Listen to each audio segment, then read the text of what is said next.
all cylinders, we ask the question, do your balls hitch? Today's Talk Topics takes on towing techniques, tools, travel trailers, and other tomfoolery.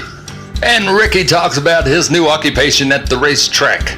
So we'll finally be able to decode the drag strip announcer's jargon. We'll tell you what he's talking about.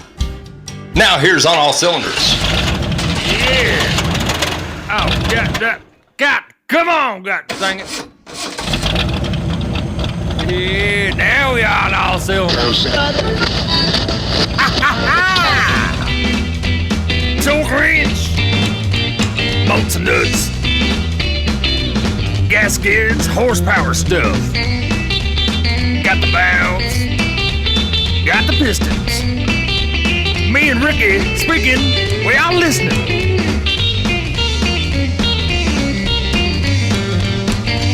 Y'all are tuned in to On All Cylinders. Good afternoon, evening, morning, whenever you're listening into this.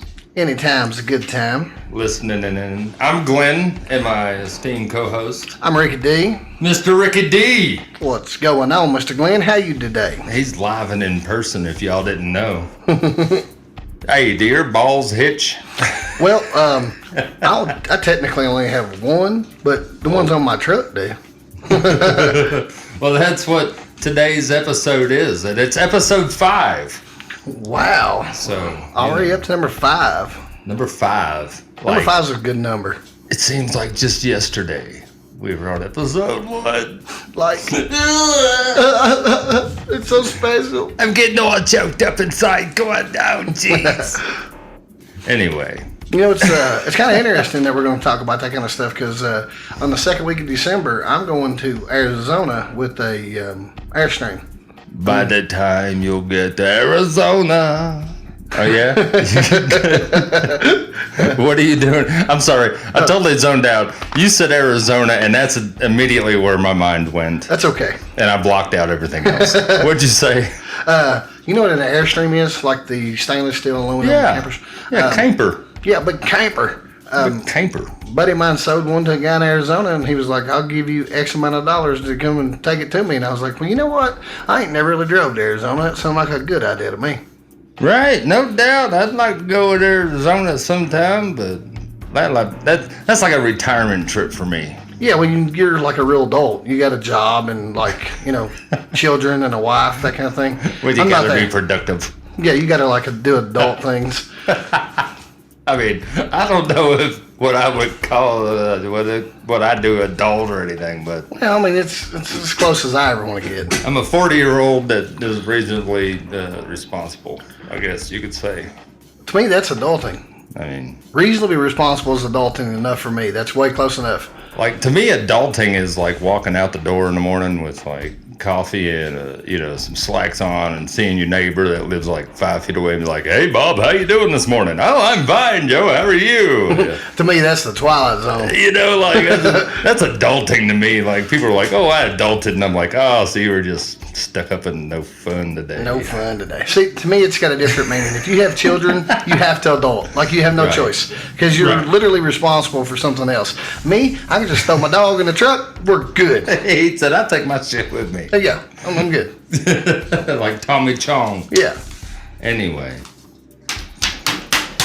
Oh, man, he's preparing the conversation topics for today. Did you hear that? Did you? Hey. See, look, that's adulting right there. That's like that Letterman stuff where he smacks his papers down.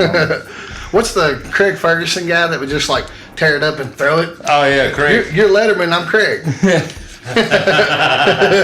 Craig Ferguson. It's Craig Ferguson. Because I like to flirt with the ladies. With my big red beard. Holy shit. Well, you do a lot of towing. Yes, like, I do. You just recently towed my dream car that a buddy bought for me. No, he didn't buy it for me. I was going to talk him out of it too. Be like, dude, since it's at my house. Like, I mean, you might as well just go ahead and let me finish it up on your dime. And then, maybe I'll let you drive it. Yeah, like, I almost feel bad that I already hid and given the title, Well, I mean, I should have kept it. That would have been a great bartering tool. Well, possession is 9/10 of the law, and you had not only the car but the paperwork. I know, right? I'm a good friend. Dennis, if you can hear this, I'm a good person. Better be glad, too. So what kind of trailer do you have? You have a bumper pull? I've got a bumper pull. It's 18 foot. Well, I'm sorry, it's 16 foot. It's not even 18 foot. It's 16 footer. I have everything that you should not have.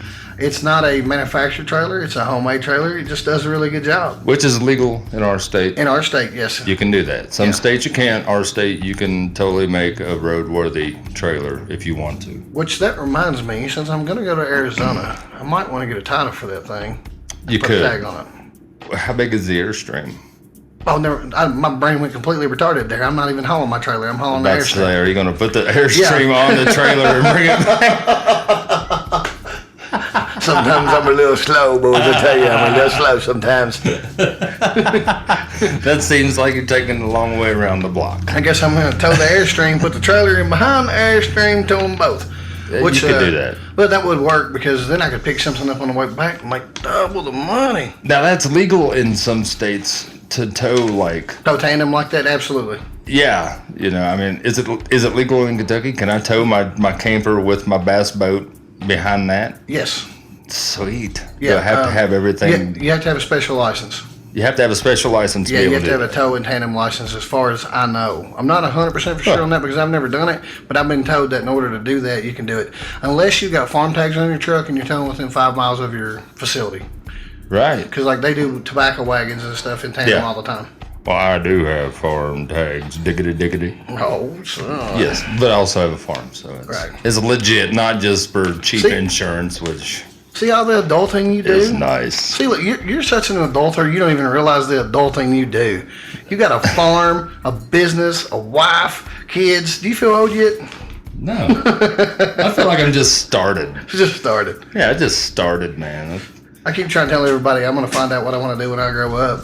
Problem is I'm still 5'5". I still don't know what I want to do when I grow up. I'm pondering the options. Retirement is one. I mean, I just figure I'm never going to grow up. That's where I'm at right now. Right. It's like the day 3 minutes right before I die. I'm going to freaking grow up today. Okay, I'm here. And I'm here. I've grown up. Dead. Yeah. I'm mature. Anyway. So, bumper pull, 2.5 inch ball? It depends on what I'm hauling. I've got a reach hitch that accepts all three. I've got 3 balls on 1 hitch. Ha 3 balls. His balls hitch. My balls hitch. That's right. I have one of those as well. And you probably have one of these hitches here. They come in 5 or 6 different categories. Mm-hmm. Hitches. Yeah, I think mine's a 4,000 pound deal or something like that. So I'm going to drop just a little bit of a boring knowledge for people. If you don't know, it's on the box. If you ever need to go and find yourself a receiver and a hitch, it's all right there. It'll tell you, class 1 hitch, uses 1 1/4 inch receiving, receiver. So it's lightweight stuff. Now, for you guys that don't know, the receiver is the female end. Yeah. Yeah, receiver is what you're putting under your chassis. The hitch is what you're putting. It's the male end that goes into the receiver. You stick it in there. Make it sexy. The male end has the balls on it. In case you can't figure that out. And it is not gender neutral. It has no problem identifying as the male side. Yeah, if you try to mess this up, your trailer's not going to work. I'm just telling you. Some things you just got to stick with what it is. But a 1 1/4 inch receiver holds up to 2,000 pound trailer weight, which is not a lot. Not a lot. My trailer weighs more than that. It's like a 4-wheeler. Yeah. So it's very, very lightweight. Probably nobody that listens to this is going to want a class 1 receiver. If you do, email us and we'll tell you you're wrong. And class 2, same thing up to 3,500 pound trailer. So none of you are probably going to use that. I would say our group is more of the class 3 and up. Oh yeah. Class 3, 8,000 pounds. Class 4, 12,000 pounds. Class XD, 5. Oh yeah. We break it down like that. God, I'm learning something today. XD Class 5 hitches. And those are up to 17,000 pound gross trailer weight. That's a pretty big hitch right there. Yeah, it's used on most trucks, mine and yours. Mm-hmm. You know, we probably run a Class 5 because I got a Class 5. We run heavy stuff, you know. And the CD, which is like a commercial class, is instead of a 2-inch receiver, like 3, 4, and 5 use, the XD5, this is a 2.5-inch receiving tube and up to 20,000 pounds. Now, I wonder if that's the one that everybody's running. Like, you know, they just had SEMA, so I follow a lot of big truck guys. Yeah. And when I say big truck, I don't mean 18-wheelers. I mean trucks that are large. You Right. know, jacked up on 40s and stuff. You dang right, bro. You talking Right, son. I like them when they're big like that. Shoot. But it's there's a line of hitches that is about 2 foot long. Like, literally, it's like 2 foot. And A drop hitch? Yeah, but they're called it's a specific brand that all the guys are using, and it's like a 3.5-inch receiver. It's ridiculous. It's super. 3.5-inch receiver? Yeah, it's ridiculous. That's like commercial grade stuff. It like, is. Nobody needs that. It's like a 6,000. Or how much are they? There's like $600 for the hitch part of it. That's dumb. But it looks cool. It's got a bunch of squares on it, and you move it up and down. I'm like, man, that's cool. But I mean, they make those for regular Right.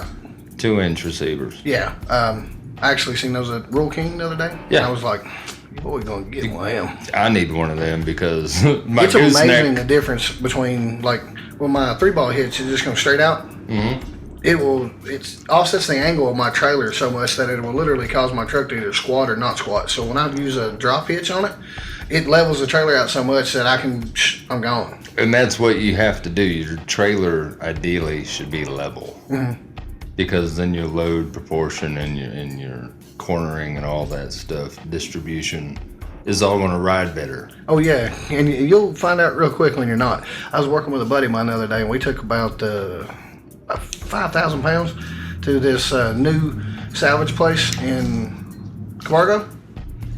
And literally, when it loaded the trailer up, we knew we weren't going very far, so we didn't really put a lot of thought into it. And we went about that completely wrong. So much that when I went up to the top of the hill that where he lived, I was like, oh my gosh, I think front of my truck's might come up. This is not good. This is not safe at all. Yeah. Don't anybody ever do this. That was the exact replica or the picture perfect example of what not to do. I felt very unsafe. If you feel unsafe, that's usually a good indication that you are indeed unsafe. Yeah, like it wasn't like I'm lacking of bravery. It was like, no, I am utterly and physically unsafe right now. This is very stupid. It's like I'm not lack of confidence. Just I'm overwhelmed with shit. I really was looking around for somebody to go, oh, here's that boy's sign right there. He needs it. He's like, I know OSHA's just gonna show up. I was just gonna come on. OSHA shows up. I'll be like, I'm unemployed. I don't know what you're talking about. Where are you at, OSHA? Have you seen the new puck system? The puck system. The new trucks have what's called a puck system. But I don't know nothing past 2008. It kind of looks like what you would think, you know. I mean, not like a puck, but more like a cup holder in the bed. And there's 5 of them, like triangulated kind of box, you know, No, I haven't seen that at all. Well, it's in most of the new trucks, and this is a part of the hitch that I really didn't know about. You know, the discussion about hitch. Mm-hmm. Until today, when I was looking up some little info and tidbits on hitch, because I don't drive a new truck. I don't know these things. We ain't cool like that. Yeah, I don't have that. You know. But now I'm really excited to hear what you're going to tell me, because my buddy just bought like a 2016 GMC. So now whatever you tell me tonight, I'm going to go see if he's got. Well, I mean, what you're going to find is a whole lot of expensive upgrades and hitches that could be used as they have been for the past 70 years. It's just basically a new way to put implements. Like you can put a 5th wheel plate in there, and instead of having a track system like mine has, you know, where you put the 5th wheel in there and it locks into these key mod kind of things. No, it's just like you set the thing in there and it just sticks down in the holes like cup holders. It's like quick. Oh, okay. So the whole plate just kind of goes in there, and is that something that you buy aftermarket and put in, or is it like something? yeah, that's, something you got to buy aftermarket and put in. Much like a fifth wheel.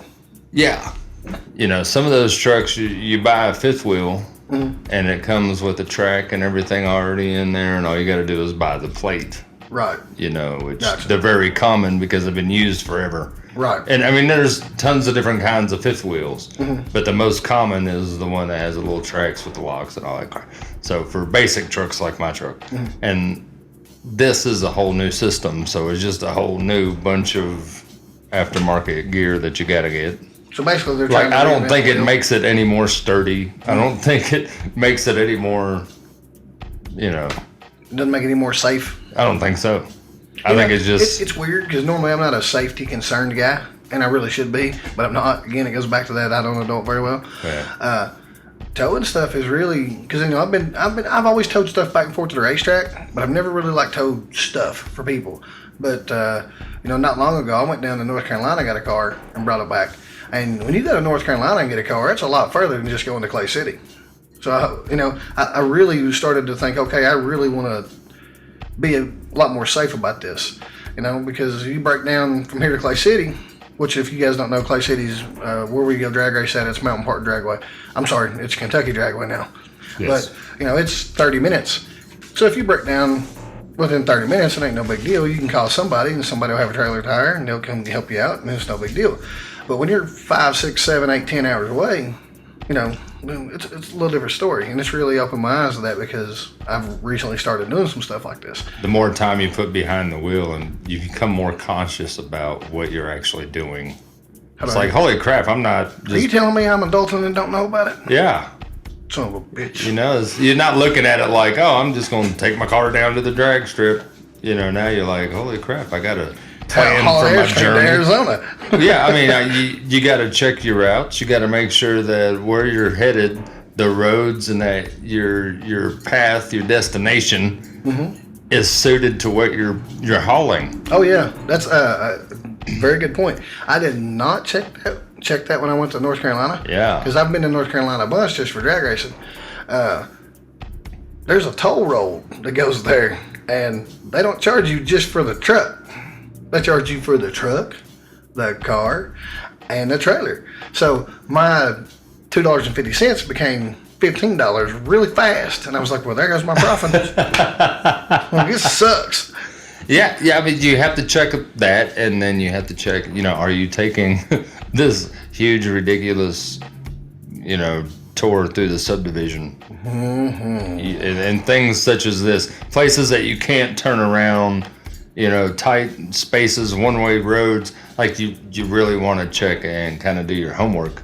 Oh yeah. About your destination. Oh yeah. Your best plan of attack. Man, did you jump inside my head and figure out everything I did wrong going to North Carolina? I'm just saying. Because I've hauled some stuff. I drive a 22-foot truck around on a daily. Yeah. My gooseneck's a 20-foot gooseneck, and I'm not saying I'm a big rig trucker. But I've seen him back a trailer up. He's pretty good at it. These things are things that you start thinking about when you get into spaces where you can't turn the shit around. Oh, and you're like, well, what am I going to do now? And you're forced to take the farmer's field and do like the Ricky did. You put 2 big dents in your tailgate. Yeah. Or in your bumper. See, things like that. It helps to do your homework. Yes. You'll thank yourself later. Well, this is the first time that we've talked about something that I don't know off the top of my head. Like the classifications of the hitches and things like that. Uh-huh. So that's also opened my eyes to something. I was like, okay, be humble. It's like, okay, I didn't know that about those hitches and stuff. So now the next time we have a conversation or topic that I don't know about, I'm going to do a little more research on it because I'm towing stuff. I should know this stuff, and I don't. And I was like, thank you, Sir Glenn. Thank you very much. Open my eyes to the way of adulting. Well, it's safety. It's like the breakaway systems and things that trailers have. Everything's kind of got a redundancy system, but the first thing that will stop an accident is the operator. If you check these things and you have a little hand up in the game, that will keep you from screwing up later. A little preventative maintenance. Exactly, a little PMS. PCMC. Yes. And, I'm glad you brought that up, little segue, little PMS, little military jargon there, because I actually got the military's checklist for towing. Little PCMS? Yes. Preventative Preventative Service Checks and Maintenance. Yes. Anyway, basically, check your tires. That's important. I mean, you should just kind of make a habit of doing that on your daily anyway. You know, like, it doesn't hurt. Walk around the passenger side. Look at your tires. Just out of curiosity, have you ever done that where you go take off and you're in a hurry and all of a sudden it's like, you're like, what happened? And you go around and look and you're like, I'm such an idiot. I hate myself right now. I mean, I try not to let my tires go down. It happens. It does, and it sucks. But yeah, I've done that. You pull out onto the road, you're like, why does that corner feel low? Get to the gas station, you're like, well, I ain't got no air in there. I ain't got no air in that tire. You ridiculous guy. Who did that? Who in the hell did that? Who did that? Why do all the other tires have air, but not that one? You got a tar flat? Nope. I was driving down the road and the mother Ford just blew right up. Ah, crap. Check your lug nuts. People don't know. Of course, most people don't mess with their lug nuts. But I've seen trucks with 2 and 3 lug nuts. Oh, gosh, me too. What are supposed to have 6. Mm-hmm. And it'll hold if you got to get home. It will get you home on a pinch. However, do not forget that you're in that pinch and keep driving on them. Not an ideal way to be cruising. There's a reason why they spent millions of dollars understanding why certain trucks need a 5 lugs, certain trucks need 6, and some need 8, some need 10. Yeah, people actually put thought into that shit. Engineers and stuff. You know smart folks. People got paid way more than I do. What are you talking about, buddy? We're getting rich right now. Oh, shoot. Every minute that ticks, buddy. Check your connections, electrical connections. Check where your receiver is, rust, stuff like that. Make sure your gear is generally just in good shape. Mm-hmm. As I tell my son with his motorcycle gear, you gotta take care of the gear that takes care of you. Oh, that's military. If I ever heard military right there. Right? Yep. I mean, am I right? You're right. I mean, it makes sense. Mm-hmm. No matter how much you hate it, I've never really fully understood that as much as I did the first time I went to Afghanistan. You know, you spend hours and hours and hours and hours cleaning your AR-15. You're like, oh my God, why am I cleaning this thing so much? So stupid. You're like, oh, I can do this in the dark with my eyes closed. And then you go to Afghanistan and everything's dirty. Yeah. And you're like, oh my God, I can't wait to clean my weapon. I do not want this thing to jam. Please don't jam. Please don't jam. So yeah, you're exactly right. That's why you get in the habit, huh? Mm-hmm. See, and it's just like this. You hauling stuff, you get into the habit, and you don't have to think about consciously going out and checking your tires and this little stuff. It just becomes part of you. Mm-hmm. You know, so just think about that, people. You're not just, going out there and doing this stuff for nothing. Because one day you will catch something messed up and you'll be like, thank God. Thank you so much, Jesus. Thank God that on all cylinders, Rick D and Glenn was talking about that. I just saved my life. If not my life, I saved somebody else's. Because that's what it comes down to on being a road is you just don't have to worry about you. Yeah. It's all them little babies going up and down the road beside you. You cause a goddamn fiery crash on the interstate, your insurance is going to go up. I guarantee it. Yep, and you might have to look at yourself in the mirror knowing that somebody died because of your, not doing what you needed to do. Yeah, so think about this stuff. You're not just towing stuff just to be having fun. I mean, sure you are, but part of the fun is getting there safely. Mm-hmm. The most surefire way to not have fun. Did I just say that? You did. God. Told you you're an adult, buddy. I hate myself. It's the truth, though. I mean, the surest way to make sure you do not have fun with what you plan on to do is to not get there. That's a surefire way to make sure you do not have fun. I don't like this episode. I sound too freaking grown up. I told you, buddy. That's okay. Sometimes we need it. Like, if y'all can see the faces I'm making right now. He's genuinely disappointed in himself for being an adult. I am. It's why. It's okay, but I respect it. I mean, you might have saved my life. I was getting ready to pull a camper to Arizona, and I mean, who knows? I may have just hooked up to it and left. I mean, I highly doubt it, but I could have. Right. See, so, I mean, you're making me feel better, but I got to continue with this list, and there's like another 10 steps, so. Go ahead. Keep the pep talk going, buddy. Check your safety chains. Make sure your safety chains and your links are all free and they're not rusted together or got broken links, because you don't want to be the weak link. Because if that thing snaps away, that's the only thing that's going to keep your trailer from running down the interstate. And there's nothing in the world that will prove to you that you're only strong as your weakest link, like having to rely on that weakest link. Right. What's that all about, military talk? I'm telling you, man. God dang it, we nailing it. Where's the hammer? Shit, we nailing shit today. As we said before, check your wiring. Make sure that your hazards, and this isn't just safety. This is just to keep your ass from getting a ticket with your dumb ass. Check your brake lights. Check your turn signals. Check your parking and your running lights. Check your side marker lights. Check the lights on your towing rig. Make sure everything works. For the least, it's going to keep you from getting a damn ticket. Mm-hmm. I know most don't use their signals anyway, but just check them. At a very minimum, at least, if you say you live in a backwoods place like we do in your country, and you know that people don't follow the rules, still, at least make sure you got brake lights. Yes, please. Especially like if you got a low land trailer like mine sits pretty low to the ground. Yep. I gotta make sure that I got at least brake lights, because I don't want somebody to run up on my trailer and we have to charge them for a tow bill. Well, it's a dangerous situation also. Yes. And you won't be able to tow them out because you'll be part of the tow needed. Maybe. You might need a tow. That would suck. My luck would be a Ford trying to tow me. I'm like, no, you take that Ford back right now. Glenn is not going to see me be towed by no Ford. Check your brakes and your brake controller. You got a brake controller. If you don't know how to set your brake controller, most of them you just squeeze the tabs together. When you get in, you hit your brake, squeeze your tabs together, and release it. Mm-hmm. And that automatically set the electronic brakes for your trailer. That's usually how you set those. If you are ever wondering, like, what that little box is with the slides, that is a brake controller for your trailer. That is to make sure that your trailer brakes as the truck brakes. It helps slow you down, and it is important, especially when you're towing stuff that's heavy. Yes, exactly.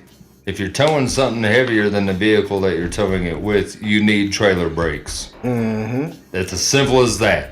A lot of people get all, hung up on, well, my truck can pull this much, it's a bad hammer. And I'm like, well, how good does it stop? No doubt, it can pull the trailer, but can it stop with the trailer? Yeah. I always think that when I see those guys that are like, she took my beer, but she ain't taking my mobile home. And like,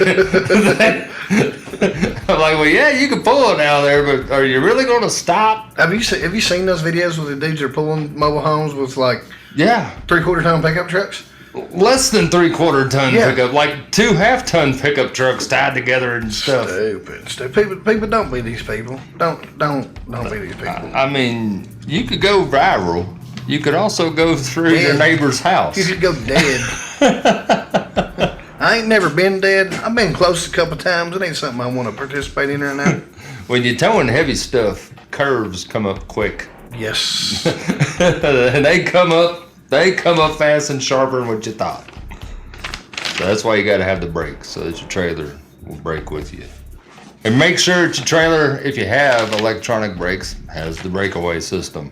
Which, if you don't know what that is, it's a lanyard that goes on to your car. Mm-hmm. So that if your trailer breaks away, that it immediately locks up the trailer brakes, so that it'll stop itself, or at least slow itself down, ideally. Right. Ideally. That's what a breakaway system is. If you're like, what the heck's got my breakaway? That's what a breakaway system is. And then, just check everything, lock it, put your cotter pin in your tongue and your drawbar and all that stuff. Make sure it's seated on your ball. How many times have you pulled off and forgot to put down the latch? The latch? Oh, how many people have taken off and forgot to put the doggone tow wheel up? Oh yeah. Oh yeah. I got a buddy that does a lot of welding on the side, and I tell you right now, once a week he's welding up somebody's either the jack or the tow wheel. Yeah. Dang. And here's the thing, you know, and I kind of put myself on blast there, especially because, you know, I'm doing a lot of towing and things now. It is real easy to get in a hurry while you're doing these checks and forget something. And the moment you do, you will be reminded that that's something you forgot that you forgot. Yes. In a bad way. In a bad way. And this is why, like, when you are towing stuff, your senses need to be very heightened. Listen to different noises, listen for different sounds, because that's going to be your first indicator. I myself has been in a hurry and drove off and, you know, did everything except throw the lights down on the ball. You know, and then you'll hit a curb or, you know, hit a bump in the road or whatever, and you can hear chatter, and you're like, whoa, I know. Once you hear that sound one time, that's all it takes. You'll never forget it. And don't be that person that's like, oh, what's that sound? You know, just keep pull going. over. Pull over. If it sounds weird, pull over at your earliest convenience and check it out. Yeah. I mean, you're not in that big of a hurry. Let's be safe. Even if you are in that big of a hurry, again, there's nothing that will prevent you from having fun, like not arriving to your destination and where the fun's supposed to be. There's always room in the cooler for safety. Ooh, look at that. They're just firing out. Look at that, just right off the top. It's just hitting on all cylinders tonight. Let me tell you. Make sure you get your load distribution right. If you don't know what load distribution is, you should be pulling a trailer. Yeah, no doubt. If you put a majority of your weight on the ducktail end of your trailer, and what the ducktail end is anything past the axle. If you put anything back there, it's going to pick the back of your car up or your truck. You know, it's going to make it light because you're causing a triangulation. This is all geometry. Mm-hmm.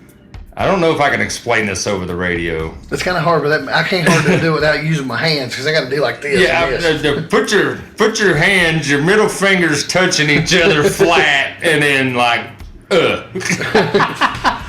Basically, if you want to center the majority of the weight that you're towing, it wants to be over the axles of the trailer that you have. Yeah. The reason for that is because that provides low stabilization and or balance, however you want to look at it. If you've got too much ballast to the back of the trailer, then the trailer is going to lift up the front of it's going to lift the front of the trailer up, which is attached to your truck, which is going to cause the truck itself to lift up. If you've got too much ballast towards the front of your trailer, which is what I did the other day, it's going to push down the nose of your trailer, and therefore it's going to push down the back of your truck and lift up the nose of your truck, and your steering capabilities are not going to be anywhere near as good. Yes. And if your steering capabilities are not near as good, also your braking is not near as good because brakes are did on a proportioning valve, and it's usually 60-40, 60 to the front, 40 to the rear. So it's... You know, we make a lot of jokes about this stuff, but to be serious about it, you can really get hurt. Even doing something as simple as moving like a four-wheeler or anything light. You know, if you're not paying attention to your load ratings, if you're not paying attention to how you got the ballast on the trailer, if you're not paying attention to how you got it strapped down, you can legitimately get yourself hurt. So even though we like to make jokes about it, and you know, it's something that you need to consider to be very, very important because it's not just your life, it's somebody else's. And the slightest thing that you miss could actually kill you. Yes. Ideally, your distribution load should be about 75-25. Mm-hmm. 75% of the weight directly over the axle as much as you can, 25% towards the front. That is ideally how you would distribute your load if you cannot get it.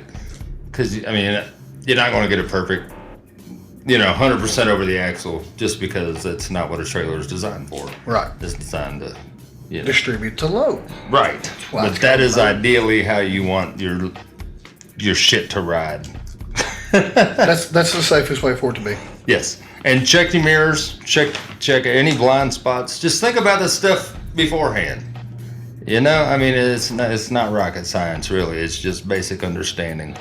And like we said, check your map, your destination, make sure it doesn't have any bad spots where you're going to be towing a lot of switchbacks and uphill, and especially if you're fuel mileage conscious. Mm-hmm. I mean, we're in the great digital age. Surely to God you can get on Google Earth and look at a topographical map and be like, you just lost half the audience. Anyway, also, it's not common sense stuff, but it's just good stuff to know. Yes. I say the first thing that you need to check before you tow anything is check your pride. If you don't know how to do something, or if you don't feel comfortable doing something, it's no shame in saying I don't know how to do this. Check your ego at the door. Exactly, because there's a time when every single person that did that didn't know how to do it, needed help. Yeah. You know, like the other day when I was up there at your place, I was not comfortable with the layout of your farm and the lighting that we had, so I was like, "Hey, Glenn, back this thing down here." Right. My truck, my trailer, you knew where it was at. Boom. Safe, easy, done. That's probably the most important thing is check your ego, check your pride. If you don't know how to do something, say you don't know how to do it, and it's okay. Ain't no problem in that. Ain't no shame in the game. Ain't no way to throw salt on you and be like, this asshole can't back up. Ha ha. Yeah. No. Because anybody that backs up anything, they know that it ain't fun and it ain't easy. And they would rather for you to go, give me a little bit of help. You know, something that is really important to do, that the Army used to make us do, and I'm sure the Navy might have made you guys do it too, is we would have, on a driver's instructor's course, we would have to be in an open field and learn how to back a trailer up. You know, that was part of it. We didn't back many ships up. We had tugboats for that. Oh, So, okay. I was in the wrong department to drive the ship anyway. Gotcha. I'm not a helms guy. Gotcha. Yeah, Well, there's a division that learns how to do that. I was in mechanized infantry, so we towed a lot of stuff. Yeah, you were. We had to back up with a lot of stuff, which was fun because everybody thought, "Oh, Ricky D, he's country. He's gonna know how to back something up." And I was like, "Nope, I ain't never backed nothing up in a trailer in my life." They put me. The only thing I got to do is throw stuff on the trailer. Right. They used me for my back. They were like, "If you were an old person, you got to back the trailer up. They don't give that to the 20-year-old."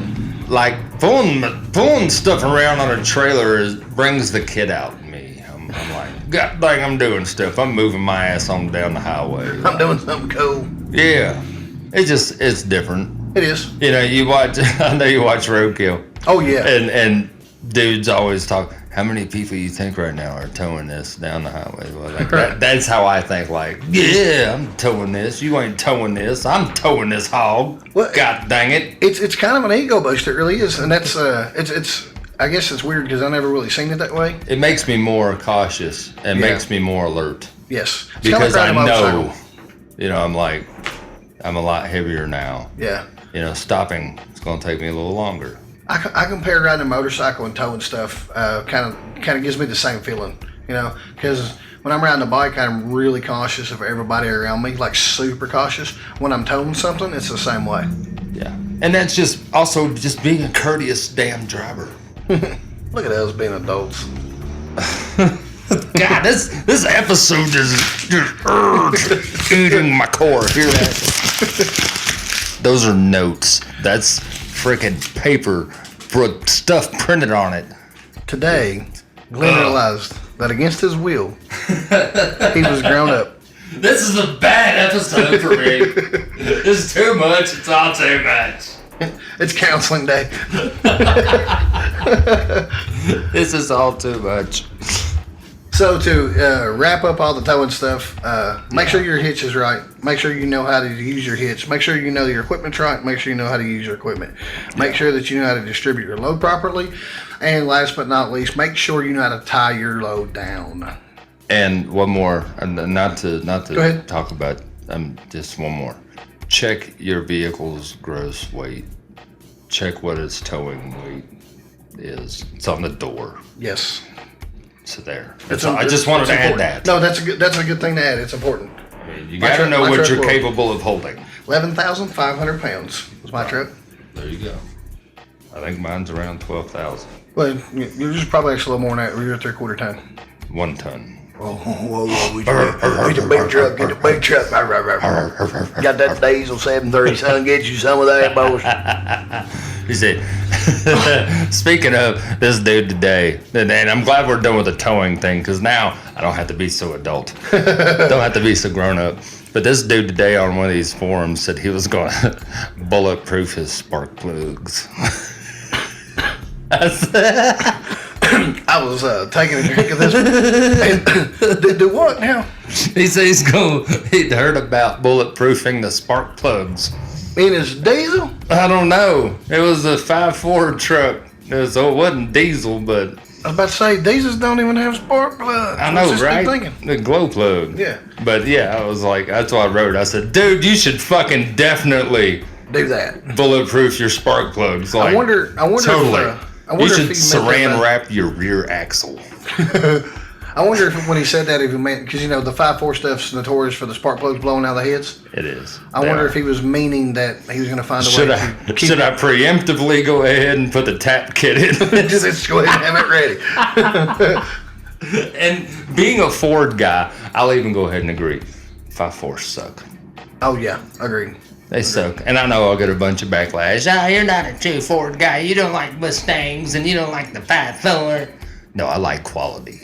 And those things aren't quality. And now I'm going to get a bunch of freaking hate mail from the Mustang guys. What you talking about? My Mustang ain't quality. I got a selector switch for my exhaust. I'm going to tell them, look, man, if you think that there's not good and bad in every single manufacturer out there, you're wrong. Yeah. I'm a diehard Chevy guy, and I'll tell you right now, the 4L60 was the worst thing ever made, ever. Which, if you guys don't know, it's 4-speed automatic. Used to be $700 then they put electronics in it, make the 4L60. Didn't change the son of a gun for 25 years. It was junk when they started. It was still junk when they got rid of it. Hey, the 4L60 makes a great heartbreak story at the drag strip. Oh, and you can tell exactly when they've got them. They make a great sorrow story. Oh, yeah. And being that I've been announcing up there for the last little bit, I can almost point to cars that have 4L60s in them. They're super easy to point out. So let's hear it. Ricky, if you didn't know, my buddy Ricky has secured himself a position in the box that rocks. The box that rocks, that's awesome. At the Kentucky Dragway. Yes, sir. That's awesome. I'm the guy out there calling. It's a very different thing. It's a lot, because I've been around drag racing my whole life, and I like to talk about drag racing, but it's very different when there are cards and all this stuff that's going on. Because normally I'm there with people I know, and I can be like, well, this car's this, and this car's this, and this car's this, and this car's this, and it's no big deal. However, I'm not a bracket racer. So when I go to bracket racing, I'm like, oh God, I don't know who any of these people are. So how do you give us a for instance? Like, can you rip off just what you said last week at the box? Like, yeah, I was like, okay, boys, what we need to do right now is we're going to get these cars in the beams. Bring one up here. Looks like we got a 2017 Dodge right there. We got another 2016 Demon right there, boys. Which one's stock, which one's not? I don't really know a whole lot about these cars. Y'all are come up here in the box and tell me about them. If you want to call somebody out, come on up here right now and we can tell them their car's slow. We ain't scared to talk about them, baby. Come on. Did you say bring the cars up in the beams? Bring them up in the beams, baby. Get them in the beams. That's what I'm talking about. Did you hear that? Did you hear that? Did you hear that rip that he... Dude. I love it, man. It's a lot of fun. It's something that I never would have dreamed that people would want me to do. But it's weird because there's been a lot of people that's like, man, this is what you should do. And I'm like, let me get this straight. Y'all want to pay me to talk to people about drag racing? Yeah. I'm in. Right now I'm in. Yeah. Let's do it. What we got to do? Do I have to sign? Where do I sign? What do I sign? You need my firstborn? Here, what we doing? My blood type. I got my blood type right here. I do. But it's very different than what I expected, It's kind of like when you think you know drag racing and then you get around people that do drag racing professionally, they do it like not the racing part of it, but the functional part of it. Like the tree, the different levels of the trees, the printing out the tickets, the being able to know which cars are in the lanes versus which cars that are in the staging or in the water box, which was in the beams. Because you got to be able to talk 4 cars back, and then it's like this batter's up, this guy's on deck, this dude's Roger, exactly. Yeah. And then keeping everybody straight, because you're the guy that is the voice. You're the one that they get their information for. So if you're at a race that's got box, no box, and test and tune all in one day, then you've got to be able to make sure that the people know that, hey, look, if you're running box, I need you in lanes 1 and 2. If you're in no box, I need you in lanes 3 or 4. Well, let's stop right there and rewind that. What's box and no box for the people in Radio Land? All right, so box and no box is this. There's this thing called the delay box, because at the end of the day, the most common and practical form of drag racing is bracket racing, which is what I do not do. Bracket racing means this. You have a dial-in time. You have a number that you know your car is going to run. You put that on the windshield. If you go faster than that, you lose automatically. So what happens is What? Yes, sir. Yes, sir. Wait a minute. Yes, sir. Wait a minute. It's basically a way to make the game not about the car, because basically what that happens is who's got the most money can win. It's about making the driver more of the equation. See, and that just shows that I don't follow bracket racing. Me neither. I had to learn this on the fly, bud. I have no desire to bracket race, but I did not either. You're saying that you're like, oh, yeah, this car will do 10s all day, but better not do it 10-1. No, what I'm saying is that, okay, so you've got a car that's dialed in at a 650, okay? Right. So, and you got a car that's dialed in at a 750. Okay. Well, those cars might be running on what's called a delay box, meaning that they can set their time based off the tree. Okay. So what will happen here is that there's no way possible for a 750 car to outrun a 650 car if they take off at the same time and they both have the same amount of traction. Not going to happen. 750 car is clearly a second slower than a 650 car, right? Yeah. Okay. Well, the way bracket racing equalizes things out is that it goes, okay, you got a 650 car, you put 650 on your dial in. Well, if you run 649, you're wrong because you lied. You know? Because we're trying to compare you as the driver. We don't want to see who's got the better car. Better car stuff is for heads up stuff. We want to see who the better driver is. So we want to do bracket racing. So this guy's dialed in at a 750 and this guy's dialed in at a 650. The guy at the 750, he takes off, and then exactly 1 second later, the guy with the 650 gets the light and tells him to go. Now, theoretically, if they both have the exact same reaction time and the cars do exactly what they're supposed to do, then they will tie. However, that never happens because there's too many variables. Yes. You know, what it comes down to there is who's the fastest off the tree.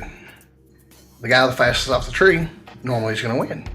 Right. So it equalizes. It brings drag racing to more of an equal level, and it's something that I had no interest in at all. I was like, that's dumb. Because if you just watch it bracket racing and you don't know anything about it, it sucks. Because it's like, boo, boo. Yeah, I've watched it. But I'm like, this does not interest me. Yeah, and it's not till you get to know the math. When you get to know the math, it becomes a lot more interesting because you go, oh my gosh, like this dude just left. You know, he's got a 003 on the tree, and this dude's got a 004 on the tree. Man, we've got a freaking race in our hands right now. You know. They might have left at the same time, but when you're watching the numbers go down, you know that you've got a race. Well, I understand that, and you know you don't understand that. I mean, I just didn't understand that they weren't allowed to not be those numbers. Well, think about it like this. But for the spectator, yeah, which is what these tracks really rely on. Bracket racing sucks. Which is why you got to have a good guy in a box that can go, man, look at that car right there. I don't want to put out nobody in their bracket racing and what they like to do. Oh, I will. Watching bracket racing sucks. But to me, it just sounds like bullshit. Well, basically what it is bracket racing, okay. I get it. It's about the driver, and I don't want a bunch of hate mail and people be like, "Fuck you! I drive my car," and that's cool. It just for the spectator, it is not cool. What you are building right now, and you don't even realize it, is you're building a bracket track. No, I'm not. Yes, you are. No. Yep. Because here's the thing. I hate this episode. Here's the thing. You've got a budget, right? Yeah, I do. Yeah, I do. So that budget is only going to allow the truck to go X amount of fast. This is like $200 of budget.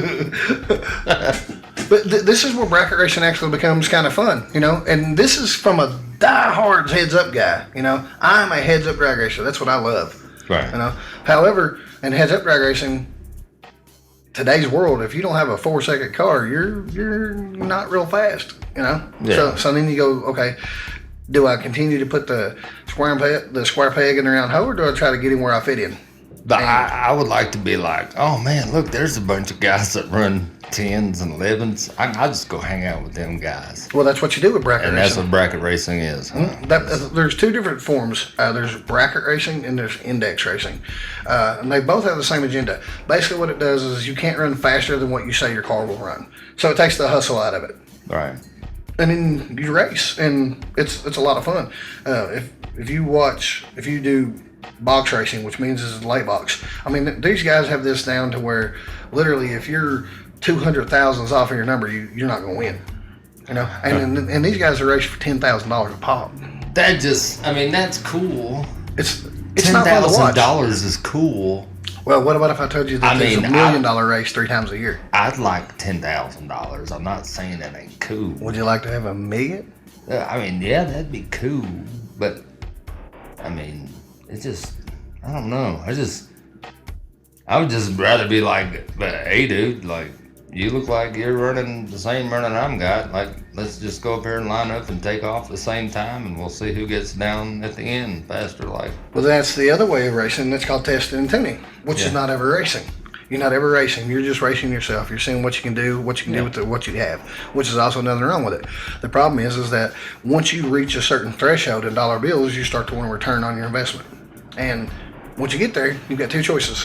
But I'm not a racer. I'm just a car guy. Yeah, but you're building a race truck, so you will be a racer regardless. And then you'll have a threshold. You'll either be a bracket racer, you'll be an index racer, or you'll be a heads up racer. Right. And that's really what it comes down to. And inside of those categories, there's a bunch of different categories inside those categories. And again, I'm pretty new to the bracket racing stuff. It was very, very educational. Because I've always kind of shit on bracket racers, I'll be honest with you. Because I'm like, oh, well, anybody can go out there and run the same time every time. I was wrong.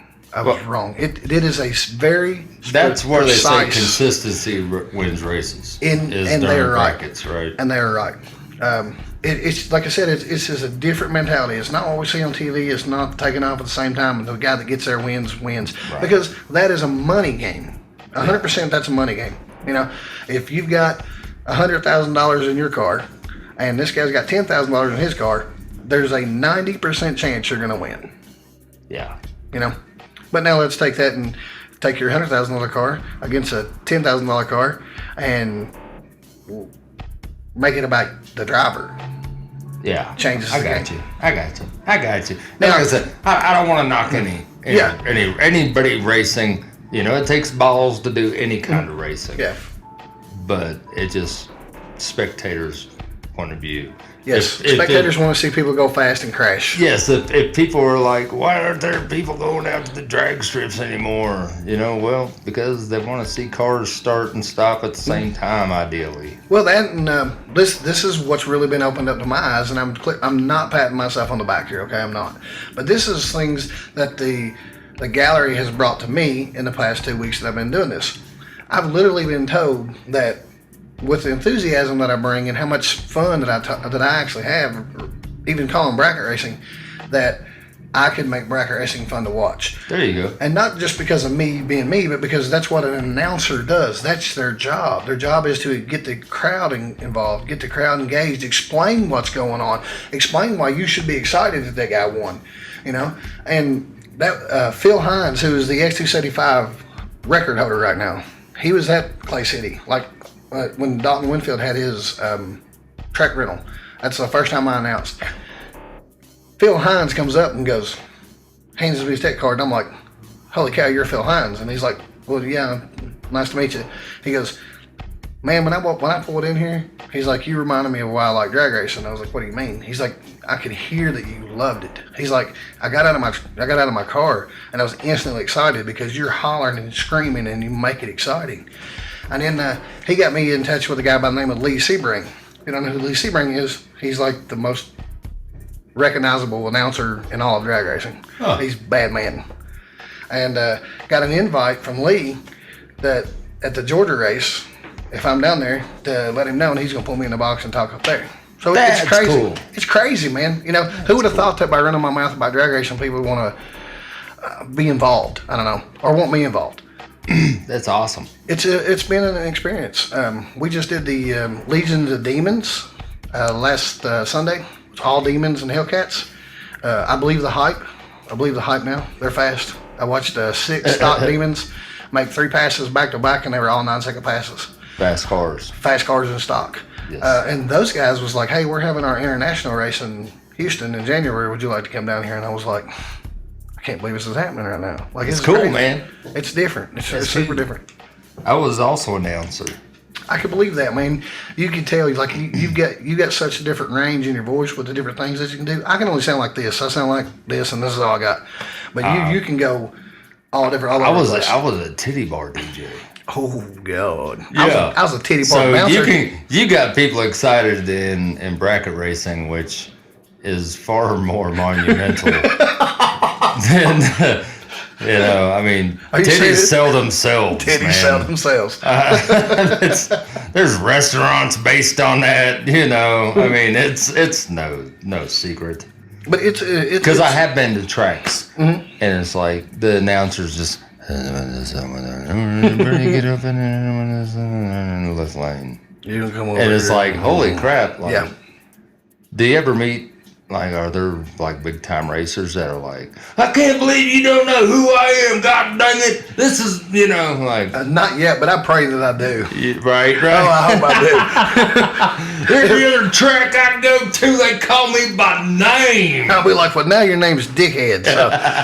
And Aaron's giving me the liberty to just say and do whatever I want to. He's like, man, as long as you're not cussing and... that kind of deal. He's like, because, we're Christian atmosphere. We try to respect everybody's rights. And, if you want to call somebody out, you can. But, just keep it to where it's PG. Respectful. Be respectful, folks. And I'm like, are you sure? Do you know who you're talking to? Yeah. And we had a good time, man. There was a guy Sunday that had a $100,000 demon. Clearly had never drag raced a day in his life. Ever. Took him 3 times to a burnout, 3 times stage a car up. I had a field day with him. Right. I was like, so this is what it looks like when you buy a $100,000 race car. You have no freaking clue how to race it. I said, this is what I need you guys to do. Everybody back here in the pits, somebody come up here and show this guy how to stage this car. He needs a helper right now. The drag racing has now become a team sport, and I need y'all to be all on his team. So every one of y'all in the pits right now, come up here, show this guy how to stage this car before I got to come out of the box and do it myself. All right, let me try. All right, taking over center stage with a set of double D's and a 392 is Bill Moberly. That doesn't sound right. That's pretty good, though. That sounds dirty. No, well, okay. By the way, you will get your hand at announcing next year. For race cars. I don't know. I'm used to bringing them to the stage, not staging them in the lanes. Well, it's okay. It's the same thing. Same thing, just different. Instead of saying, here she comes with a set of double D's, you can be like, man, oh man, look at this white Dodge coming up here right now. Golly, look at the hood scope on that thing, boys. Look at the burnout, man. He's burning the tires off that thing, doing his best job for some impersonation. See, I just got to switch up my terminology. Yeah, it's all the same thing. Yeah. Instead of the boobs and booty, it'd just be tires and burnouts. Tires, burnouts, blowers, and nitrous. Blowers. Mm-hmm. Like, this guy got the pro charge. God dang, I hear him on. Yep, pretty much. Pretty much. That's all it is. I'm having too much fun because I had too little fun earlier in the episode. Don't you ever accuse me of adulting again. I'm going to start talking about titties. That's right. You know who I am? I'm God dang it, Glenn Clark, and I love titties. It was not the highest point of my career. I mean, it was something to do. I paid the bills. I worked at a strip club. I was a bouncer. I enjoyed it a lot. I learned a lot about different walks of life and different levels of people. It's funny because before I ever worked at a strip club, I thought it was just bunch of skeezers and bunch of low class people doing low class things. I was wrong. No, that's only like 30% low class people doing low class things. The other 70% are. I mean, I'm still friends with girls that work there that were. I mean, they're legit lawyers now. Yeah. And I ask them, well, why are you up here doing this, making money? And they're like, because I can come here and work one night and I have to go back to work again for 2 weeks and I can focus on my school. And I was like, all right, my bad. That's like the stripper myth. Here working on my schooling for what? 16 years? Damn. You may or may not use this, but I remember the week I went to the Army, there's a lady that works at Hooters in Lexington. All right, so I joined the Army June 14th of 2001. She was working there then. She's still working there now. I know this. She's still working there now. Oh man. And she loves it. She's like people don't even know how much money I make every week. I'm happy. I was like, all right, whatever. Hey, whatever gets you by. whatever you got to do, whatever you're comfortable doing. I ain't judging. I mean, I went from being a guy in the infantry to now I'm talking about race cars and being on a podcast. And I just think them orange shorts get kind of uncomfortable. They never get uncomfortable to look at, bud. I don't know. I ain't got to wear them. That's all I'm glad for. Anywho, I believe that's going to wrap it up. Here with us at On All Cylinders, as always, check us out on Breaker, Public or Radio Public, Spotify, Google Podcast, Apple Podcast.